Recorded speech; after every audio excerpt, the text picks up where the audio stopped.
Yo, what's up guys, welcome back to the channel, and today I'm gonna show you how to use the Tradingview custom branding.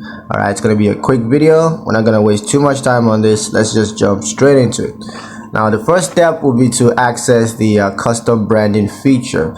Now you can access the custom branding feature by clicking on the custom branding button on the Tradingview dashboard. So go to Tradingview's dashboard and click on custom branding, and step 2 will be to create a new custom branding. So you want to go ahead and create a new custom branding by simply clicking on the new custom branding button.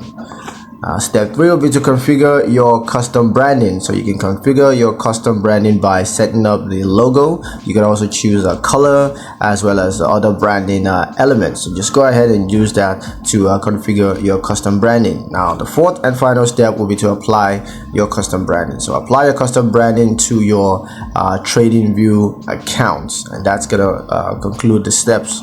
So yeah, that's pretty much it on how to use the Tradingview custom branding. Hope you guys liked the video. Hope you found the information useful enough. If you did, like the video, comment down below, let me know what you thought. Share the video with your friends and subscribe to the channel if you haven't done so already, and I will see you guys in the next